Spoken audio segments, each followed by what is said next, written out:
శర్మ గారు, అసలు ఎఫ్ఐఆర్లో ఏముంది? ఇది సంచలనంగా మారుతోంది కదా కేసు. అసలు ఎఫ్ఐఆర్లో ఏముంది, ఏ బేసిస్తో కట్టారు? రిమాండ్ రిపోర్ట్ కూడా మీరు పూర్తిగా చూసుంటారు. అసలు అందులో ఇన్వెస్టిగేషన్కి సంబంధించి ఈ 7-8 నెలల్లో ఏం సాధించారనేది ఉందా? సహజంగా ఒక ఎఫ్ఐఆర్ ఏ సందర్భాల్లో నమోదు చేస్తారంటే అండి, ప్రభుత్వానికి ప్రజలకు ఏదైనా నష్టం కలిగితే అప్పుడు ప్రభుత్వం కానీ పోలీస్ ఏజెన్సీలు కానీ ఇన్వెస్టిగేషన్ ఏజెన్సీలు కానీ ఎఫ్ఐఆర్ నమోదు చేస్తారు. కానీ ఇక్కడ కొన్ని మద్యం బ్రాండ్లకి, అంటే సుపీరియర్ మద్యం బ్రాండ్లకి ఏదో నష్టం కలిగింది అని చెప్పేసి వాళ్ళ తరపున ప్రభుత్వము వకాలతా పుచ్చుకొని వాళ్ళ తరపున ఈ ఎఫ్ఐఆర్ నమోదు చేయడం అనేది చూస్తుంటే చాలా వింతగా ఉందండి. ఇందులో ఈ ఎఫ్ఐఆర్లో ఏమని రాశారు?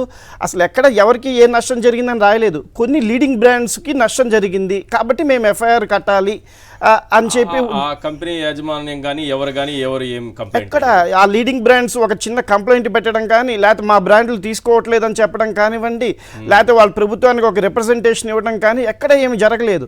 కానీ ఆ లీడింగ్ బ్రాండ్స్ తరపున కొంతమంది వకాలతో పుచ్చుకొని వాళ్ళకేదో నష్టం జరిగింది అంటే, వాళ్ళకి నష్టం జరిగితే ఇప్పుడు ప్రభుత్వము ఎందుకు రెస్పాండ్ అవ్వాలో అర్థం కావట్లేదు. ఇప్పుడు ప్రభుత్వానికి ప్రజల డబ్బు ఎక్కడ నష్టం జరిగినట్టుగా రిమాండ్ రిపోర్ట్లు ఎక్కడా రాయలేదు.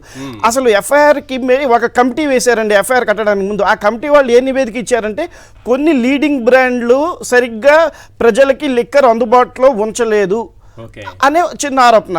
అంటే అన్ని బ్రాండ్లు ఉంచాలని ఎక్కడ ఏ చట్టంలో లేదు కదా. ఇప్పుడు చట్టంలో ఈ బ్రాండ్లోనే ఉంచాలి, ఈ బ్రాండ్లు ఉంచకూడదని లేదు. అప్పుడు మళ్ళీ పైగా రిమాండ్ రిపోర్ట్లో అప్పటి గవర్నమెంట్ అని చెప్పి ప్రస్తావించకుండా కొన్ని సందర్భాల్లో వైఎస్ఆర్సీపీ గవర్నమెంట్ అని చెప్పి ప్రస్తావించారు. మరి ఆ రిమాండ్ రిపోర్ట్ రెడీ చేసిన వాళ్ళు ఎవరో తెలియదు. అసలు అప్పటి ప్రభుత్వం ఏ ఉద్దేశం, అట్లా రాయకూడదండి, అప్పటి గవర్నమెంట్ అనాలి. అసలు ఏ ఉద్దేశంతో ఆ బ్రాండ్లని చెప్పారంటే, ప్రతిరోజు ఇప్పుడు రజనీకాంత్ గారి సినిమా కొత్తగా వస్తే టీవీలో రిలీజ్ చేసి అందరూ చూస్తారు, కానీ థియేటర్లకు వెళ్ళి సామాన్య హీరోలు చూడరు కదండి.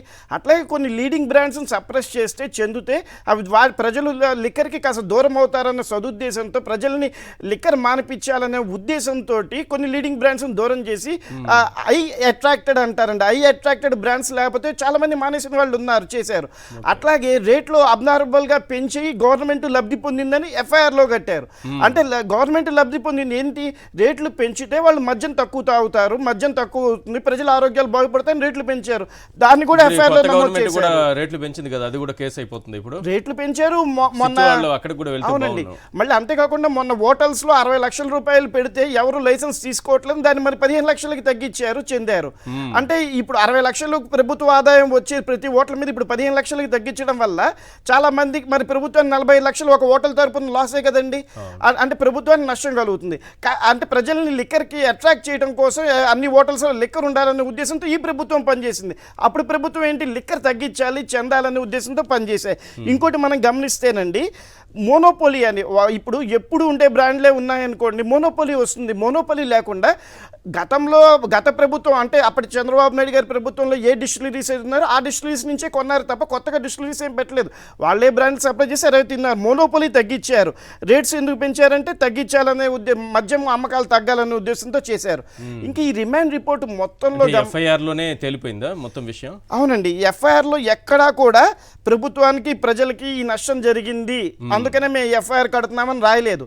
కొన్ని లీడింగ్ బ్రాండ్స్ ఎందుకు గవర్నమెంట్ ఎంకరేజ్ చేయలేదు అంటే, లీడింగ్ బ్రాండ్స్ తరఫున గవర్నమెంట్ వకాలతో పుచ్చుకొని యాడ్ ఏజెన్సీస్ ఇచ్చి అప్పుడు ప్రభుత్వం ఏదన్నా మార్కెట్లోకి పంపించాలని రూల్ ఉందే? ఎక్కడ లేదు కదా. లీడింగ్ బ్రాండ్స్ని మేము ప్రమోట్ చేయమని చెప్పి మేము అధికారంలోకి వచ్చాము. అందుకే వాళ్ళు అధికారంలోకి వచ్చారు, వైఎస్ఆర్సీపీ వాళ్ళు. అదే ఉద్దేశంతో పనిచేశారు. అట్లా పనిచేసిన తర్వాత ఆ లీడింగ్ బ్రాండ్స్ని ఎంకరేజ్ చేయలేదు కాబట్టి మేము కేసు కడతామన్నారు. ఇంకోటి రిమాండ్ రిపోర్ట్లో చూస్తే 9 నెలల పాటు వీళ్ళు ఇన్వెస్టిగేషన్ చేసి చెంది ఒక్క గ్రాము బంగారం కానీ ఒక్క రూపాయి డబ్బులు కానీ ఎక్కడా సీజ్ చేయలేదండి. మళ్ళీ పైగా వాళ్ళంతా వాళ్ళే అడ్మిట్ చేస్తున్నారు.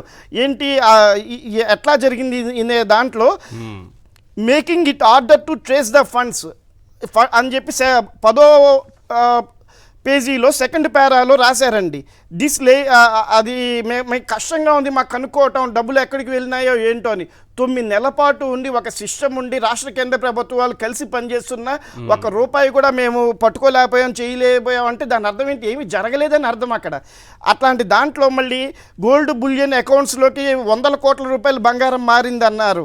ఒక బ్యాంక్ అకౌంట్ కానీ ఒక అకౌంట్ నెంబర్ కానివ్వండి, ఒక గ్రామ్ బంగారం ఎక్కడ సీజ్ చేయలేదు. ఇవన్నీ వేగ్గా రిమాండ్ రిపోర్ట్లో రాసి ఏదో గత ప్రభుత్వాన్ని ఇబ్బంది పెట్టాలని, వీళ్ళందరినీ తప్పకుండా జైల్లో ఉంచాలని ఉద్దేశంతో ఉంది. ఇంకొక చివరి మాట అండి, కొంతమంది ముద్దాయిల్ని ఇందులో చేర్చిన వాళ్ళని ఇన్వెస్టిగేషన్కి పిలిచి వాళ్ళని అరెస్ట్ చేయకుండా మరి సాగనింపారు. ఎందుకు సాగనింపారు తెలియట్లేదు. మరి A5గా ఒకళ్ళని పెట్టి చేసి వారిని 3 సార్లు పిలిచినప్పుడు చెందినప్పుడు వారిని ఎందుకు వదిలేశారు? మరి A5గా ఎందుకు పెట్టడం? మరి వారిని మరి పిలిచినప్పుడు చేసినప్పుడు ఇక్కడ రిమాండ్ రిపోర్ట్లో వారి గురించి రాసినప్పుడు అరెస్ట్ చేయాలి కదా. లేకుండా A1 మీదే కాన్సన్ట్రేషన్ చెందడం చేయటం ఇదంతా కూడా కక్షపూరితంగా చేస్తున్నట్టు అనిపిస్తోందండి ఒక లాయర్గా నేను చూస్తుంటే. రైట్.